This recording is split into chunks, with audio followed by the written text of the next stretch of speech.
ఒకని మాట మరి ఒకరికి నచ్చదు.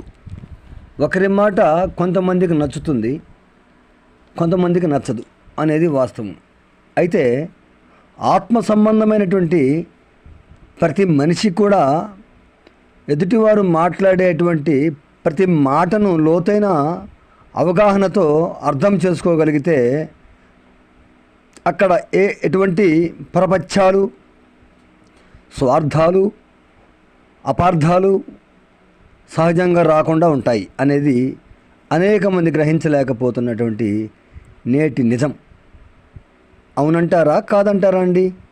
ముఖ్యంగా సత్య సమాధానమైన విధానంతో కూడినటువంటి మాటలను చాలామంది ప్రేమిస్తూ ఉంటారు, కానీ తమ వ్యక్తిగత ఉద్దేశానికి వచ్చినప్పుడు తమ హృదయంలో ఉన్నటువంటి వాటికే విలువనిస్తూ ఎదుటివారు ఇచ్చేదానికి దాన్ని కొంత గ్రహించినట్టే గ్రహిస్తారు, కానీ దాన్ని తృణీకరించేవారుగా ఉంటారు అనే విషయం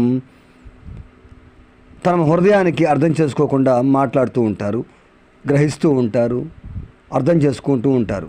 కనుక మనిషిలో ఉన్నటువంటి మాట, ఆ మాటలో ఉన్నటువంటి దాని వెనక ఉన్నటువంటి పరిస్థితులను గ్రహించేటువంటి మనస్తత్వాన్ని గుర్తించాలి.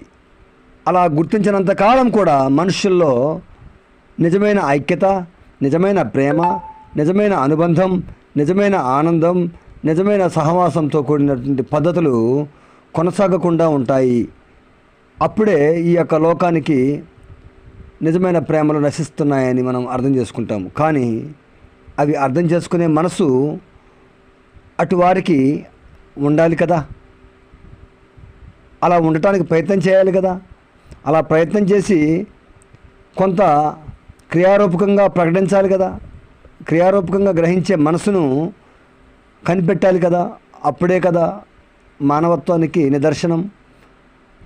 లేదంటే అది సమాజానికి ఆటంకం. మనుషులు అందరికీ ఒకరి మీద ఒకరు నిజమైన ప్రేమానుబంధాలకు దూరం చేసుకోవటమే అనే అర్థాన్ని గ్రహించిన ప్రతి ఒక్కరూ కూడా మార్పు పొందే అవకాశం ఉంది. అందుకనే ఆ అజ్ఞాన కాలమునందు దేవాది దేవుడు చూచి చూడనట్లుగా ఉన్నాడు. ఇప్పుడైతే అంతటను అందరూ నిజమైన మారు మనసు పొంది ఈ లోకానికి ఏది సత్యమో ఏది అసత్యమో గ్రహించి మెసులుకోవాలని మనుషుల